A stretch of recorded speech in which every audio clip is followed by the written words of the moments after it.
Alright, so today we're actually going to be talking about one of my current favorite musket setups, which uses the Pestilence artifact, which is very hard to get, and we're going to talk about the problems of that later.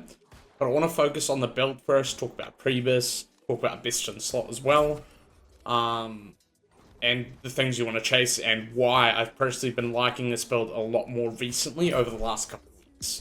And a couple of the reasons for that is because the current meta has got a lot of heavy players, a lot of self-sustain builds that use a lot of shirking energy, and shirking heals, and because of that I've really felt the impact of this build, and having the plague crits, the disease, and all of that to reduce the enemy's healing has been a lot more helpful, and especially again as the meta is that very heavy focused, self-sustain, a lot of shirking heals, duelist builds are now popping up as well.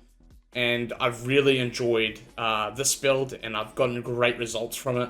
But again, as I said, this comes with a few downsides, and that is the Pestilence, which is the artifact you need for this build to really shine. And this introduces our first problem. This artifact is incredibly rare. It comes from the PvP track, and it applies a disease when we hit a target, even with our offhand. So when we hit a target with our musket, it will apply a disease, which is really strong. And not only that, we also get a nature damage over time effect, which is increased by all of our harnessings and etc., which we'll go over the perks in a sec. But the thing I want to focus on is that this artifact is probably one of the hardest items to get in the game, alongside some of the other PvP track artifacts, such as Serenity, Ironheart, and most notably Ankh.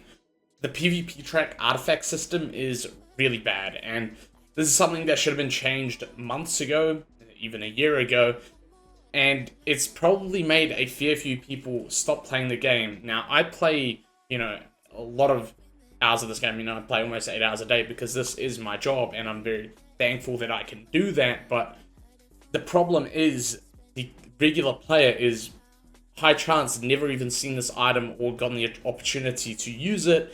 And the fact of the matter is, these items, Pestilence, Serenity, Ankh, Ironheart, are meta-changing and meta-defining weapons used in a lot of builds. And versing someone that does to someone that doesn't have them makes a massive difference. And this is, in my eyes, really, really strange that AGS hasn't changed this, and it's been like this for, 3 months now since the re-release of Aeternum. And it's kind of concerning because, especially if you're a console player, I don't know how you guys feel about this, but if I saw this and, saw something that had, even people that play as much as me don't even have some of the artifacts. In fact, I don't even have Serenity myself, and I need that for a build as well. It is absolutely shocking to me that the system hasn't been reworked yet, and, I'm just going to pass off the rant there, because I think that's all we need to talk about, and just add that note in here, because it is incredibly rare, but it's incredibly overpowered, and it's an incredibly strong artifact that makes this build shine. And, I want to make this build video regardless of how rare it is, and show why it's so good if you do have it. So, without further ado, we can jump onto the gear. We'll start with best in slot, and then we'll jump into the pre-best in slot later in the video. As always, the chapters are in the description if that is easier, so you can jump to where you need to go. So, starting off with, obviously, the musket, we are moving away from the hoplite musket, because we do not want keenly jagged in this build. We want a different perk, plagued crits. This is going to be a crafted musket, a fairly expensive crafted musket at that. We're using Disdain Infliction, still a fantastic perk, increasing all of our damage over time effects, including that nature damage over time effect we get from the Pestilence, which is amazing. Stacking plague crits on that, again, reducing our target's healing. Very strong, especially in the current meta. And last but not least, Boreal Attunements, which is increased by Disdained and all of our nature effects as well.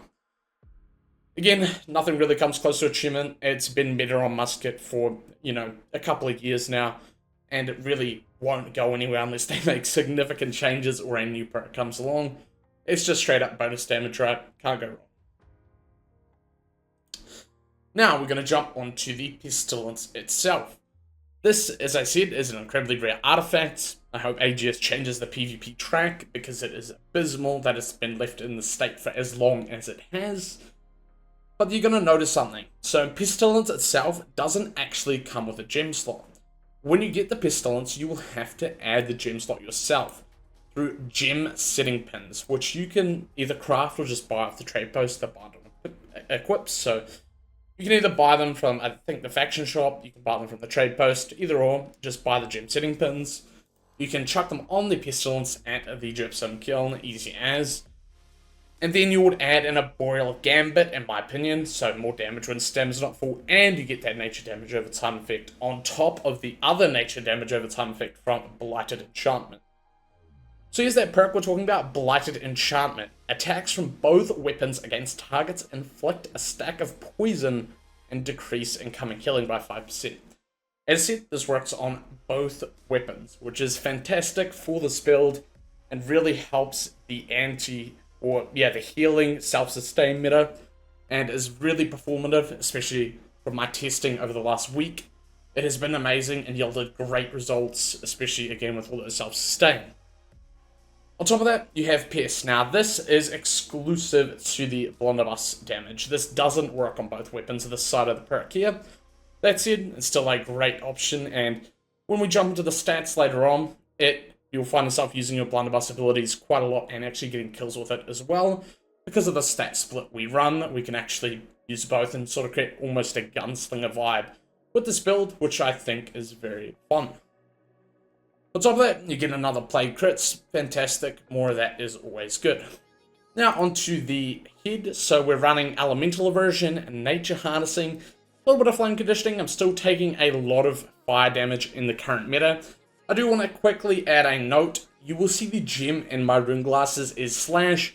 You don't have to go Slash. In fact, I'm going to give you 3 recommendations, maybe even 4, based on the current meta to put in your armor rune glasses. You can either go Ruby for more fire damage resistance, especially in the current meta. You're seeing, upwards to sometimes 10 fire stars per team. You could even go with Opals and just do general elemental resistance. Or if you feel like you're taking a lot of damage from blunderbusses or other range players, you could go with Emeralds as well for a little bit of thrust protection. On top of that, again, Flame Conditioning can be swapped out for something else as well. You could even do a blunderbuss weapon perk, although they're not that necessary for this build. You could do Plagued, I think, Splitting Grenades, I think it was, which is a good pickup as well. Onto the Gorgonite shirt. Crippling Powder Burn, of course, you always want this for every musket build. Elemental Aversion, again, you could also do Enchanted Ward if that is your preference. I prefer Elemental Aversion, especially in the Fire Staff meta. It works against those Fire Staff abilities. Chucking on our Nature Harnessing, if I didn't mention it, using the Nature Ring Glass cases as well. So, on top of our Disdained Infliction, our Nature Damage split on our musket, we're all contributing to increasing that damage. Now for our gloves, we're running Flame Conditioning, Hasted Vigor, and Nature Harnessing. Hasted Vigor is in the same perk pool as Elemental Aversion, so we can't run both. Instead, we opt for a Conditioning. Or again, you could go for another Blunderbuss perk if you so wish, or again, go for more of that resistance. And again, up to you on the gems you put in your cases, and running the Nature Ring Glass case. Of course, Tune Leather Pants still being the dominant musket armor artifact, nothing has still come close. People say Wing Leather Shoes. I think the consistency of a Tune Leather Pants is way better, and they almost equal the exact same damage anyways, except one has requirements to always have haste up, which is why I don't like it. So again, slapping Nature Harnessing on that, you could do Shirking Energy if you want, 2% less nature damage, effectively 1% less overall damage, or a little bit of stamina self-sustain. That's up to you, you can use either or. For the shoes, we're running the June Plantula. This is a best in slot item that you'll get from the Sandworm raid and is incredibly rare. I'm approaching 90 Sandworm runs and I have not gotten these or even come close. But this is effectively another one of those hardest items in the game to get. I don't know why we can't craft these with Sandworm materia, but we can with the jewellery and weapons. Either a bug or intentional, I don't know. Adding Nature Harnessing to that as well. We'll quickly jump onto the jewellery here. For the Amulet of Sharnation. Fantastic amulet, adding fire protection to this as well. Great little pickup, and again, best in slot, triple perk, classic. You know, we've been running these 3 amulet perk setup for at least 2.5, 3, maybe even 3 years now for best in slot, but nothing has really come close. You could opt for empowered if you want to, but it is entirely up to you. Jumping onto the ring, Gorgon's ring. This is a crafted ring. Obviously, we don't want to use the hoplite ring. We don't need bloodletting. Nature damage, hardy, invigorated punishment. This is a fantastic ring. Invigorated punishment is not in power. It is base damage increase to your abilities, which is a great pickup, just overall damage increase. Nature damage, obviously with our nature damage increases, our musket 50% split, our dots from our pestilence, etc. Fantastic pickup, you know, just overall increasing our damage and as well in power. Party, must have perk of course in the current meta, so you get that extra roll in without stem draining. Last but not least, we have the earring, being the Endless Thirst. Of course, the elemental band has been phased out after it's been fixed and is kind of null or voided for the musket entirely now, being effectively a useless artifact. So, Endless Thirst is, once again, empowering toast, fortifying toast. I like adding nimble. It is up to you. You can do refreshing toast or regenerating. It is personal preference. But yeah, I prefer running nimble. Now for the Heartrunes, you've got the Cunning Heartrune of Bile Bomb. If you really want to max out your disease and your anti-heals, it's up to you. You can, again, either go Bile Bomb or you can go with the good old Stalwart Heartrune of Stone Form, if you like having that little bit of protection to get out of a tricky situation. Last but not least, we can cover the trees and the blunderbuss stats as well. So for the musket tree, you've really got, again, a few options. You've got the sticky bomb tree, the duelist tree, and the sniper tree. I, again, love the sniper tree. I've actually been enjoying the sticky tree recently as well. You can get some really nice burst off with that, especially in this build. You know, you chuck a grenades down, time it with the sticky bomb explosion, and you can get a very nice AoE impact. Again, you can see all this information on my website, nice and easy. You can click on absolutely anything, and it will link you straight to the New World database to find out the location. So, scrolling down to the stats after the trees, we're looking at running more intelligence for this build, because the blunderbuss obviously doesn't scale with dexterity. It's a strengthened weapon. Musket, thankfully, scales with intelligence as a secondary stat at a lower percentile, but still we get more out of running intelligence with this build, as the best part about it is we get to deal good damage with the blunderbuss too, which is the reason why I love this build. Those nades, the blast, shrapnel blast, all of that with your sticky bomb, your musket abilities can really create some good burst with all of your anti-heals, your disease, your plague crits, your bile bomb, can create a really, really nice combo. Also, really want to mention, you don't have to run 100 con. You can go glass cannon. I run glass cannon most of the time. Drop all your con, chuck it in more decks. It's up to you. But yeah, this is pretty much the tree, the stats I would use. Everything I would recommend for the best in slot side of things. Alright, now jumping onto the pre-best in slot. You know, if you've got the pestilence, but you don't have the gold to invest in the crafted gear, this is what you would want to run. This is the stuff I'd recommend early game, pre-best in slot, before you get your best in slot crafts, etc. So obviously prioring our resistances, our elemental aversion, hasted vigor is a must-have perk. You know, we've got a couple harnessings in here, but prioritizing some weapon perks if you want them. I would recommend exhaustive net shot. That is up to you. Again, nature harnessing, hasted vigor. Russia is the outpost Russia box gear, by the way. That is not the gear you want to specifically look out for. I'm just using it as a template to showcase the perks. Again, your boreal, fire, water, rune glasses in your armor, but you can simply just filter these perks on the trade post. You don't have to go for elemental aversion. You can also go for enchanted ward if you so wish.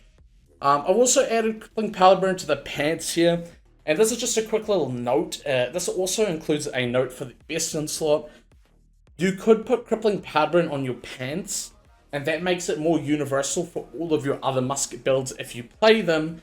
For example, if you play a musket rapier, musket void gauntlet, you can just have a crippling powder burn on your pants, and that means you don't have a wasted perk on any of your sets. But that is up to you, and there's another approach you can take. Jumping onto the jewellery, the Tanglevine Amulet, amazing amulet. Adding refreshing recovery to that I think is a great option as well. But you could also add stam recovery if you like. 2-perker ring, hardy and nature damage. You could try and get a 3-perker if it is cheap, but again this is pre-bis.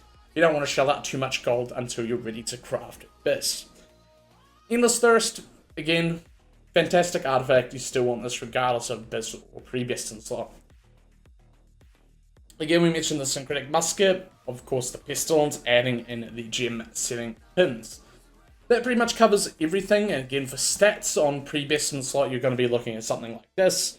25 strength, 200 dex, 350 int, and 50 con, ideally for best damage output.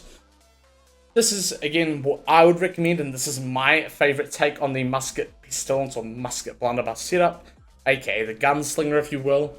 This is how I like to build it, and this is how I have got the best performance, the best damage to the best anti-heals, which is what this build is all about. Mitigating those self-sustain players and healers, this build works fantastic for.